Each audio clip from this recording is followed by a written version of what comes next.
Hello friends, welcome to study IQ। मैं मुकुल खरबंदा आज आपके साथ एसे राइटिंग या डिस्क्रिप्टिव आंसर राइटिंग के कुछ पॉइंट्स डिस्कस करूंगा। तो स्टार्ट करते हैं। कोई भी सब्जेक्टिव आंसर या फिर एसे को स्टार्ट करने के लिए सबसे पहले डेफिनेशन या फिर इंट्रोडक्शन ऑफ द टॉपिक, ये कितना बड़ा लिखना है ये इस बात पे डिपेंड करेगा कि टॉपिक क्या है, आपके पास उस टॉपिक के बारे में कितनी इंफॉर्मेशन है और उस एग्जाम में वर्ड लिमिट कितनी है। अगर वर्ड लिमिट कम है का 200 या 250 वर्ड्स ही है तो आप एक लाइन की डेफिनेशन लिख सकते हो, वरना आप 2-3 लाइंस की इंट्रोडक्शन भी लिख सकते हो और इसे आप स्टार्ट कर सकते हो अपने एसे को। नेक्स्ट पार्ट बॉडी, इसमें आप कई चीज़ें लिख सकते हो, पर ये क्या क्या लिखना है इस बात पे डिपेंड करेगा कि टॉपिक कौन सा है।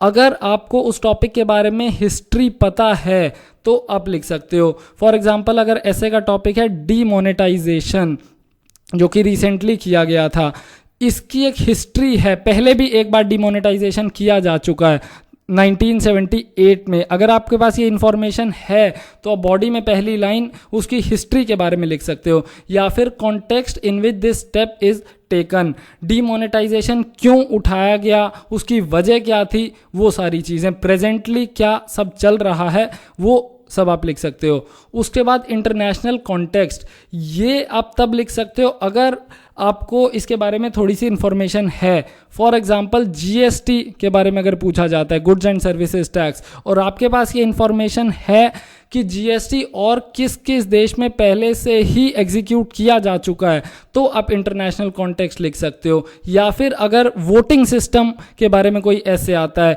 FPTP वोटिंग सिस्टम या प्रोपोर्शनल रिप्रेजेंटेशन वोटिंग सिस्टम के बारे में कोई ऐसे लिखने को आता है या सब्जेक्टिव आंसर लिखने को आता है, तो आप इंटरनेशनल कॉन्टेक्स्ट में लिख सकते हो कि किस किस देश में सक्सेसफुली प्रोपोर्शनल रिप्रेजेंटेशन का इलेक्शन सिस्टम चल रहा है, या first pass the post system, FPTP system किस किस देश में चल रहा है, वो सब आप बॉडी में इंटरनेशनल कॉन्टेक्स्ट में 1-2 लाइंस इंक्लूड कर सकते हो। नेक्स्ट, कॉजेज क्या क्या हैं उस स्टेप के और मकसद क्या क्या है, एम्स क्या क्या है, दोनों लगभग सिमिलर ही हैं।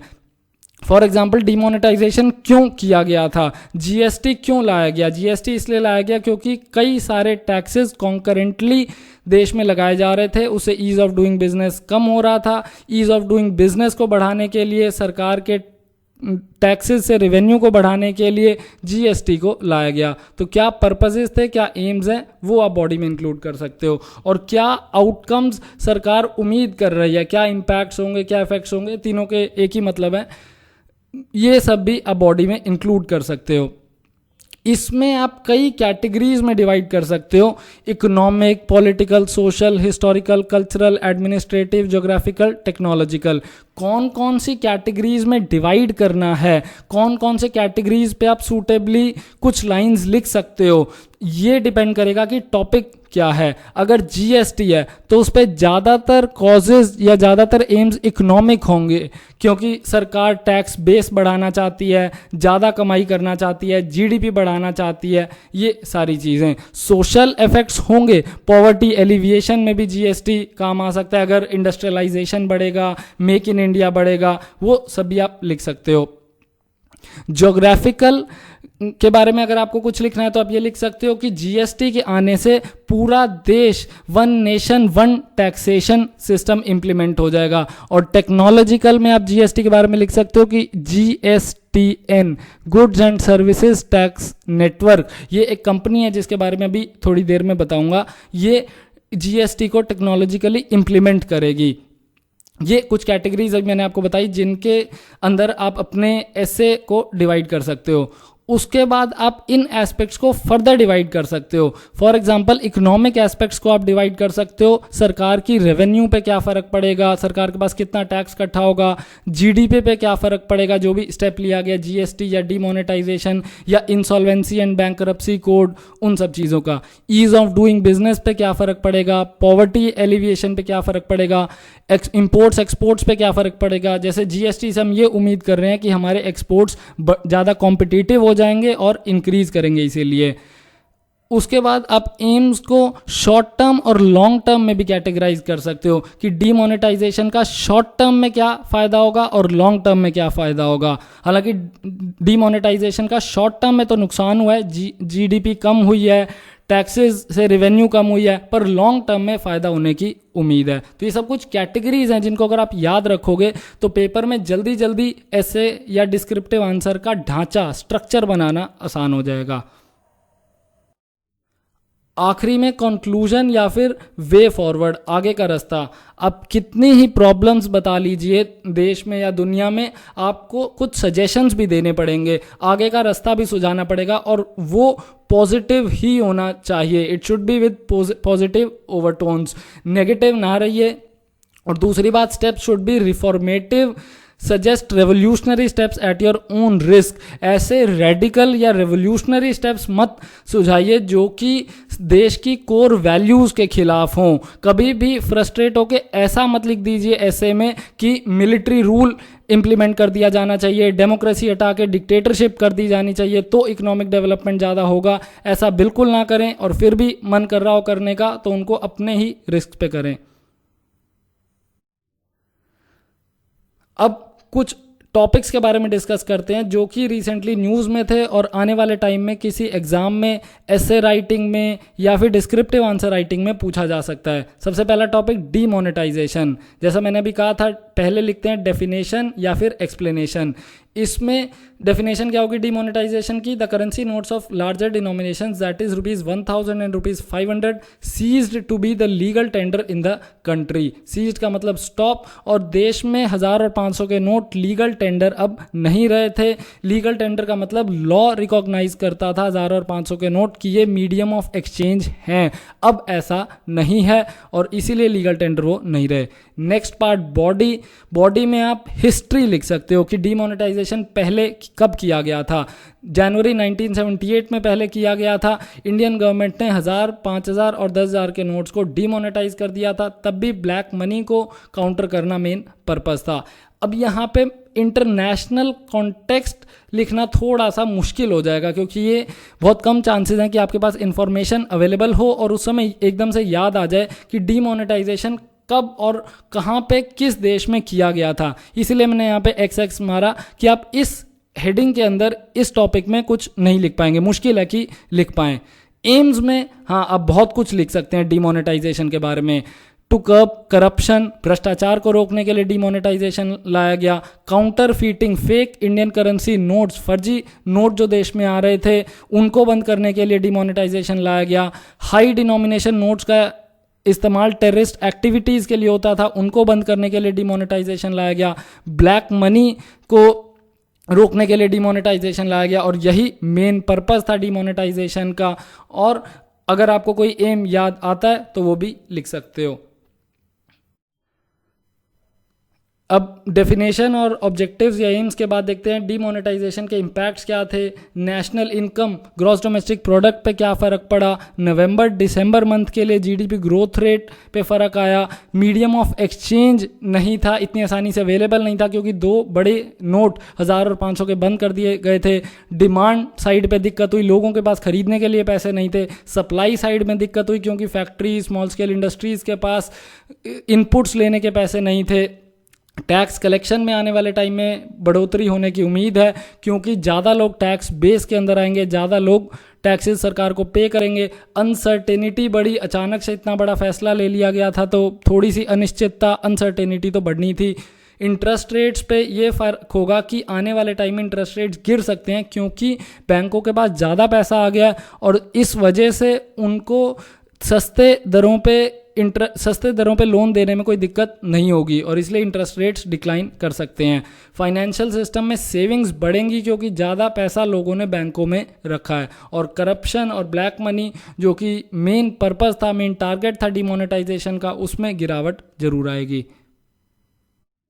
Next impact digitalisation, RuPay card, Aadhaar enabled payment system, Paytm, इन सब चीज़ों को फ़ायदा मिला। डिजिटल इकोनॉमी को बूस्ट मिला क्योंकि लोगों के पास ऑप्शन नहीं था, बड़े नोट बंद किए जा चुके थे तो उन्हें ऑनलाइन पेमेंट सिस्टम को सीखना पड़ा। काफ़ी लोगों ने सीखा भी और इसलिए डिजिटल इकोनॉमी को फ़ायदा हुआ। रियल एस्टेट, ज़मीन के दाम में गिरावट आई, क्योंकि सबसे ज़्यादा ब्लैक मनी गोल्ड और रियल एस्टेट में इन्वेस्ट किया जाता है, इसीलिए रियल एस्टेट के दामों में गिरावट आई 1000 और 500 के नोट को बंद करने की वजह से।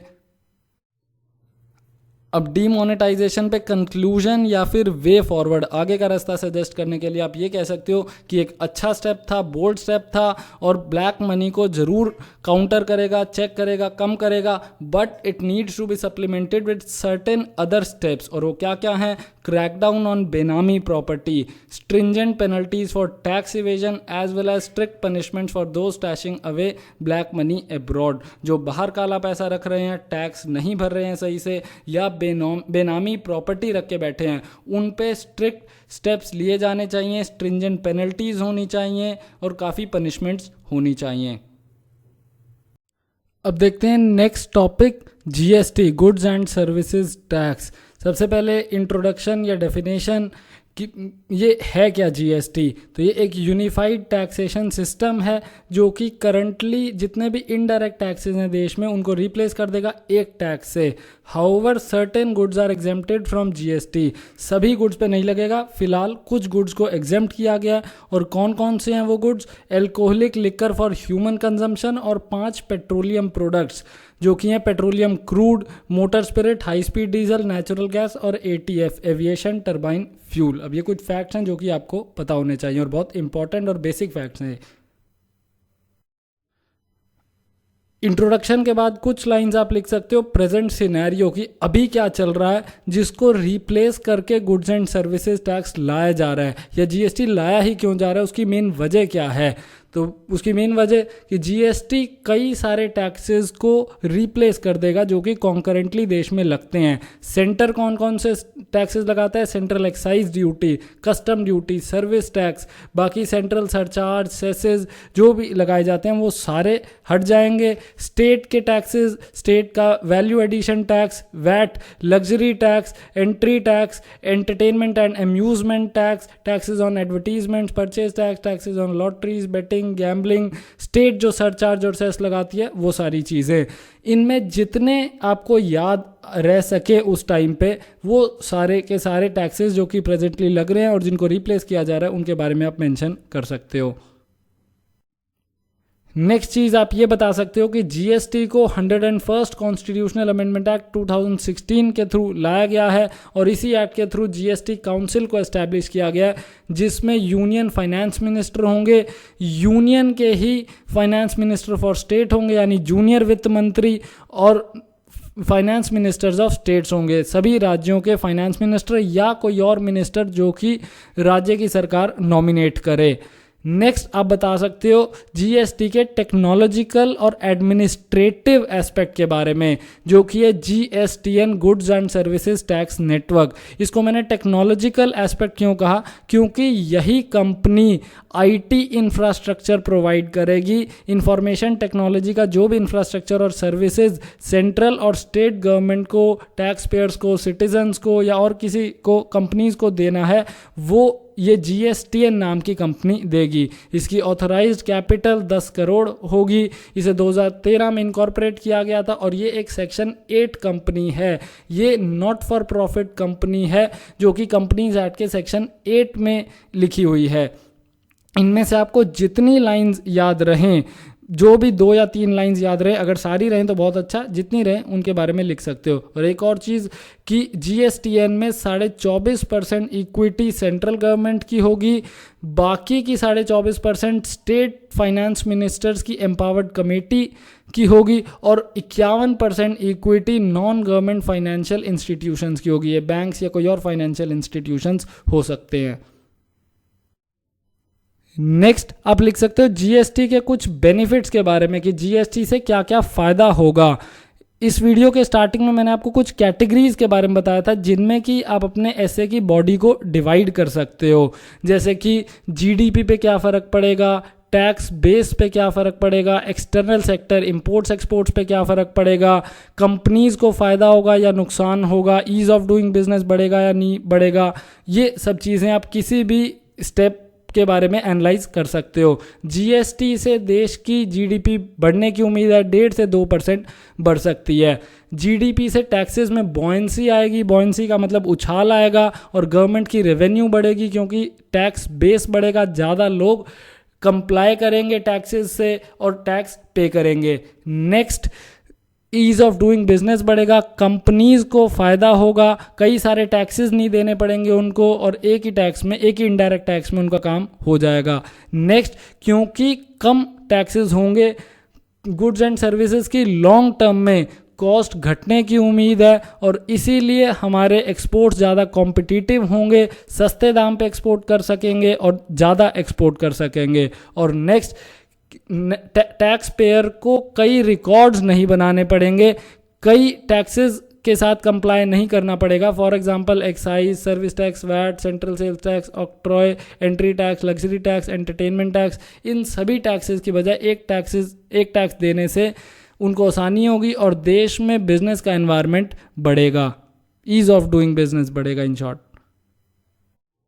अब देखते हैं नेक्स्ट टॉपिक के बारे में कुछ पॉइंट्स, और नेक्स्ट टॉपिक है insolvency and bankruptcy. Recently insolvency and bankruptcy code 2016 पास किया गया था और इसीलिए इस टॉपिक को इंक्लूड किया है। अपने ऐसे आंसर को स्टार्ट करने के लिए सबसे पहले डेफिनेशन या एक्सप्लेनेशन। डेफिनेशन 2 टर्म्स की, इंसॉल्वेंसी और बैंकरप्सी। इंसॉल्वेंसी वो सिचुएशन है जब कोई भी इंडिविजुअल या कंपनी अपना लोन जो उसने लिया है उसको रीपे नहीं कर पा रही है, it is unable to meet their financial obligations.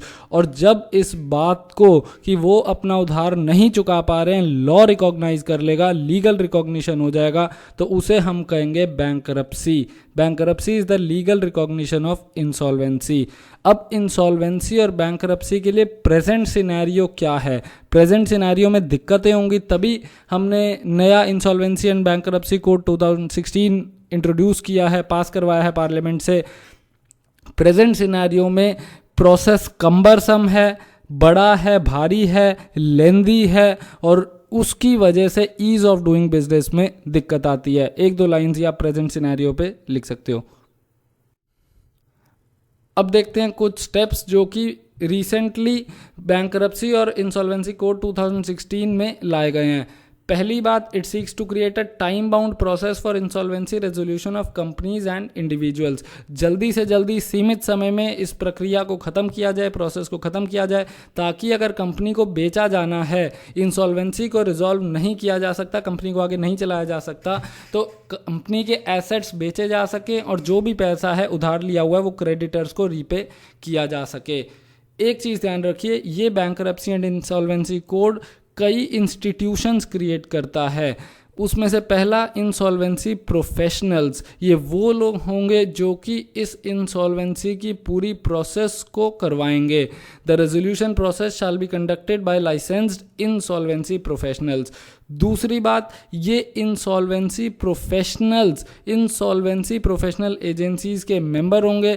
ये आईपीएज, इंसॉल्वेंसी प्रोफेशनल एजेंसीज, कुछ स्टैंडर्ड सेट करेंगी, कोड ऑफ एथिक्स सेट करेंगी और रेगुलेट करेंगी कि कैसे इंसॉल्वेंसी प्रोफेशनल्स को कंडक्ट करना चाहिए, क्या कुछ उनकी ड्यूटीज़ हैं, क्या फंक्शंस हैं। Third institution, information utilities. ये वो कंपनीज होंगी जो कि डेटा कलेक्ट करेंगी, सामने रखेंगी, कोलेट करेंगी और डिसेमिनेट करेंगी, डिस्ट्रीब्यूट करेंगी, सबको बताएंगी, ताकि ये इंसॉल्वेंसी की प्रक्रिया जल्दी से जल्दी हो सके। इनका काम है इंफॉर्मेशन प्रोवाइड करना। Next, national company law tribunal और डेट रिकवरी ट्रिब्यूनल। ये नए क्रिएट नहीं किए गए हैं, पहले से ही हैं।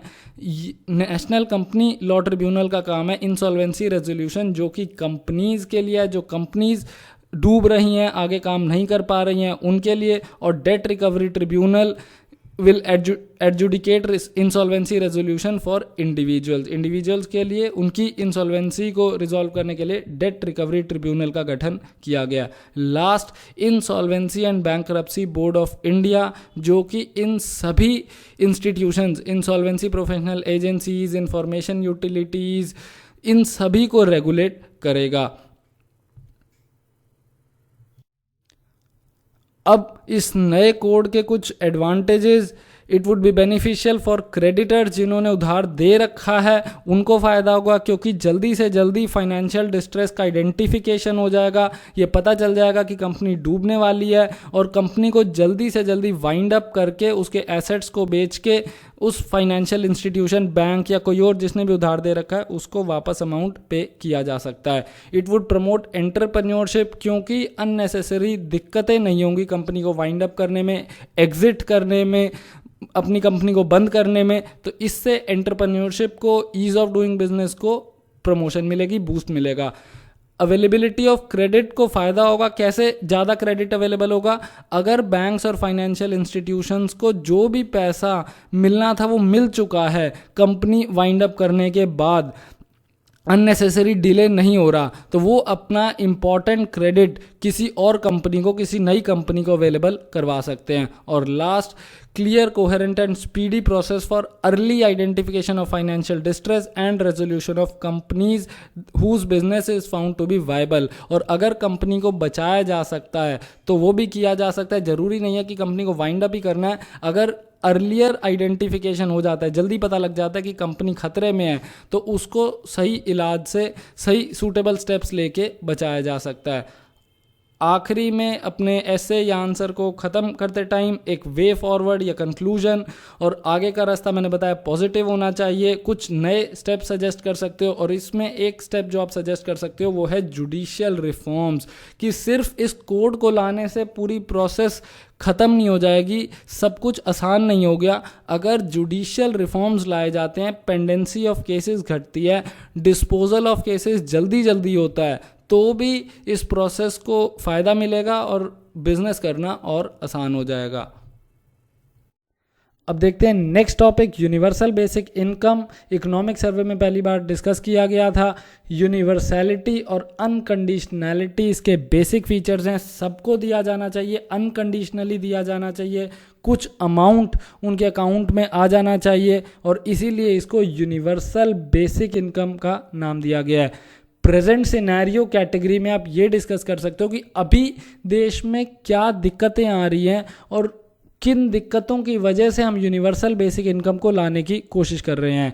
There are too many schemes running in the country, there is misallocation of resources across districts and several deserving poor are excluded. कई सारी स्कीम्स चल रही हैं, काफ़ी बड़ा पैसा केंद्र का और राज्य सरकारों का सब्सिडीज़ की फॉर्म में जाता है या कुछ और तरीके से ट्रांसफ़र्स की फॉर्म में जाता है, उसमें मिस एलोकेशन ना हो, सभी पुअर को मिल जाए, कोई भी पुअर एक्सक्लूडेड ना हो, और सभी को एक बेसिक इनकम मिल जाए जिससे कि वो education, health, skill development, employment में इस्तेमाल कर सकें। नेक्स्ट देखते हैं कुछ पॉइंट्स यूनिवर्सल बेसिक इनकम के सपोर्ट के प्रोज में। हाँ, इस वीडियो में मैं आपको सब कुछ पॉइंट्स में बता रहा हूँ, पर जब भी आप ऐसे या डिस्क्रिप्टिव आंसर लिखेंगे तो आप ज़रूर पैराग्राफ्स बना के लिखेंगे।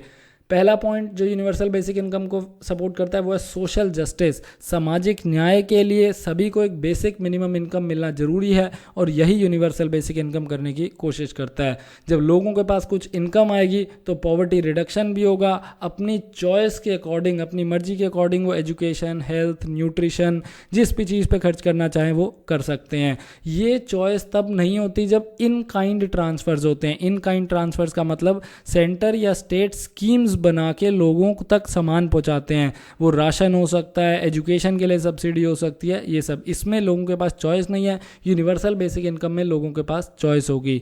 Next, better targeting of poor, क्योंकि ये सबको दिया जाएगा, यूनिवर्सल है, तो इसलिए एक्सक्लूजन एरर नहीं होगा, कोई भी गरीब बचेगा नहीं इस लिस्ट से। हाँ, इंक्लूजन एरर होगा, कुछ अमीर भी इस लिस्ट में आएंगे, और ये थोड़ी सी एक दिक्कत है। नेक्स्ट पॉइंट जो यूनिवर्सल बेसिक इनकम को सपोर्ट करता है वो ये कि it will prevent out of system leakage. कोई लीकेज नहीं होगी, डाइवर्जन नहीं होगा फंड्स का, क्योंकि बीच में इंटरमीडियरीज नहीं है, कोई कलेक्टर, ऑफिसर, तहसीलदार कोई नहीं है, तो इस वजह से फंड्स का डाइवर्जन नहीं होगा। सीधा अकाउंट में आ जाएगा पैसा। Next, insurance against shocks. कोई भी अगर फैमिली में दिक्कत होती है, खास तौर पे एग्रीकल्चरल फैमिलीज़ में या कहीं और भी अगर कोई बीमारी होती है, एकदम से खर्चना पड़ता है, तो एक तरह से इंश्योरेंस रहेगा लोगों के पास, कुछ पैसे होंगे तो वो अपना इलाज करवा सकते हैं। कोई बाढ़ आई, साइक्लोन आया तो उसकी वजह से अचानक नुकसान हुआ तो उसकी भरपाई भी कर सकते हैं। Next, it will lead to improvement in financial inclusion, क्योंकि सीधा खाते में पैसे आएंगे, बैंक अकाउंट में पैसे आएंगे, तो इस वजह से लोगों में फाइनेंशियल अवेयरनेस बढ़ेगी, सभी लोग अपने अकाउंट्स खोलेंगे, फाइनेंशियल फैसिलिटीज़ को इस्तेमाल करेंगे। और लास्ट, साइकोलॉजिकल बेनिफिट्स। अगर एक गारंटीड इनकम हो तो दिमाग पे प्रेशर कम होता है, रोज़ रोज़ कैसे पैसे को कमाना है ये नहीं सोचना पड़ेगा। अब देखते हैं कुछ ऐसे पॉइंट्स जो कि यूनिवर्सल बेसिक इनकम को अपोज करते हैं, कॉन्स। पहला, कॉन्स्पिक्वस स्पेंडिंग। कॉन्स्पिक्वस का मतलब होता है दिखावटी, दिखाने के लिए, wasteful expenditure. Household specially male members में spend this additional income on wasteful activities और social events such as alcohol और टबैको। कुछ बेकार की चीज़ों में इसको इस्तेमाल किया जा सकता है, एक दिक्कत है। Next, moral hazard. ये हो सकता है कि लोगों के ऊपर कोई प्रेशर ही नहीं है काम करने का, रोज़ पैसे कमाने के लिए नहीं जाना उनको, वैसे ही मिल रही है बेसिक इनकम, इस वजह से वो लेबर मार्केट में ना जाएं, काम ना करें और लेज़ी हो जाएं। Next, gender disparity induced by cash. क्योंकि सीधा सीधा कैश आएगा अकाउंट में, हो सकता है कि मेन उस पर ज़्यादा कंट्रोल एक्सरसाइज करें और वुमेन को उसमें कहाँ पे खर्च करना है उसमें अपनी से ना मिले, उनकी आवाज़ ना हो। Next, fiscal cost given political economy of exit. ये बहुत इंपॉर्टेंट पॉइंट है। एक बार अगर कोई भी सब्सिडी या ऐसी स्कीम ले आई जाए, उसको हटा पाना बहुत मुश्किल है, और अगर वो फेल भी हो जाती है तो भी उसको वाइंड अप कर पाना, समेट पाना बहुत मुश्किल हो जाएगा किसी भी गवर्नमेंट के लिए। अब देखते हैं यूनिवर्सल बेसिक इनकम के एक प्री रिक्विजिट के बारे में। प्री रिक्विजिट का मतलब कौन सी ऐसी चीज़ है जिसका होना ज़रूरी है ताकि यूनिवर्सल बेसिक इनकम का कंसेप्ट सक्सेसफुल हो सके। जैम, जनधन, आधार, मोबाइल, इसको ज़रूर याद कर लीजिए। अखबार में, इकोनॉमिक सर्वे में, बुक्स में, हर जगह ये आपको मिलेगा। यूनिवर्सल बेसिक इनकम के सक्सेसफुल होने के लिए हर खाते में जो कि जनधन लिंक्ड होगा एक इनकम भेजी जाएगी। अगर लोगों के पास अकाउंट्स नहीं हैं, बैंक अकाउंट नहीं खुलवा रखे, मोबाइल फ़ोन की एक्सेस नहीं है, तो बहुत बड़ी दिक्कत होगी। और आम तौर पे जिनके पास ये एक्सेस नहीं है बैंक अकाउंट की, वो मार्जिनलाइज्ड हैं, SCs, ST, वुमेन, ओल्ड या डिसेबल्ड, और इन्हीं को ही सबसे ज़्यादा स्टेट की सब्सिडीज़ की ज़रूरत है, केंद्र से और राज्यों से पैसा पहुंचाने की ज़रूरत है। अब देखते हैं वे फॉरवर्ड। मैंने आपको वीडियो के स्टार्टिंग में ही बताया था, किसी भी एसे में आंसर राइटिंग में आगे के सजेशंस ज़रूर दें कि क्या क्या होना चाहिए ताकि ये पॉलिसी या स्कीम सक्सेसफुली एग्जीक्यूट की जा सके। क्योंकि यूनिवर्सल बेसिक इनकम हो सकता है फिस्कली वायबल ना हो, सेंटर और स्टेट के पास इतने रेवेन्यूज़ ना हो कि वो सभी की इनकम दे सकें, तो हम पहला स्टेप ये कर सकते हैं कि कुछ लोगों को एक्सक्लूड कर दें जो एफ्लुएंट हैं, जिनके पास कोई महंगी गाड़ी है, ऑटोमोबाइल्स हैं, एयर कंडीशनर्स हैं, या बैंक बैलेंस एक लिमिट से ज़्यादा है, उनको हम एक्सक्लूड कर सकते हैं। या फिर एक गिव इट अप स्कीम कर सकते हैं जिसमें लोग वॉलंटरली अपनी मर्जी से क्विट कर दें। जो भी रिच, प्रॉस्परस, एफ्लुएंट लोग हैं वो ये ना लें। थर्ड स्टेप हो सकता है ग्रेजुअलिज्म, कि हम एकदम से ना करें, रेडिकली ना करें, धीरे धीरे करें। In addition to current schemes हम इसको स्टार्ट करें और लोगों को चॉइस दे दें कि चाहें तो एग्जिस्टिंग स्कीम्स के अंडर पैसा ले लें या फिर एक ही बार यूनिवर्सल बेसिक इनकम लेके ख़त्म करें। नेक्स्ट, UBI फॉर वुमेन, कि हम सभी को ना दें, सिर्फ वुमेन को दे दें, या कुछ वल्नरेबल ग्रुप्स को दे दें, या कुछ ऐसे एरियाज़ में दे दें जहाँ पे अभी बैंकिंग फैसिलिटीज़, जनधन की फैसिलिटी, आधार की फैसिलिटी पहुंच चुकी है। तो UBI for urban areas first. ये सब कुछ ऐसे रास्ते हैं जो कि आगे हम ले सकते हैं ताकि यूनिवर्सल बेसिक इनकम को स्टार्ट किया जा सके और आने वाले टाइम में सक्सेसफुली एग्जीक्यूट किया जा सके। अब कुछ सजेशंस जो कि आप अपने डिस्क्रिप्टिव आंसर को या ऐसे को लिखते टाइम याद रख सकते हैं। पहला, include a quote if you can recall it, और manufacture a quote if you want to be really adventurous. अगर आपको कोई कोट रिलेटेड टॉपिक पे याद है, कोई फेमस पर्सनालिटी ने कहा हो, तो ज़रूर उसको इंक्लूड कीजिए। वरना अगर आप एडवेंचरस होना चाहते हैं तो कोई एक कोट मैन्युफैक्चर करके उसी समय ऑन द स्पॉट सोच के लिख सकते हैं, और ये लिख सकते हैं कि किसी एनोनिमस ने कहा था, अननोन पर्सनालिटी ने कहा था।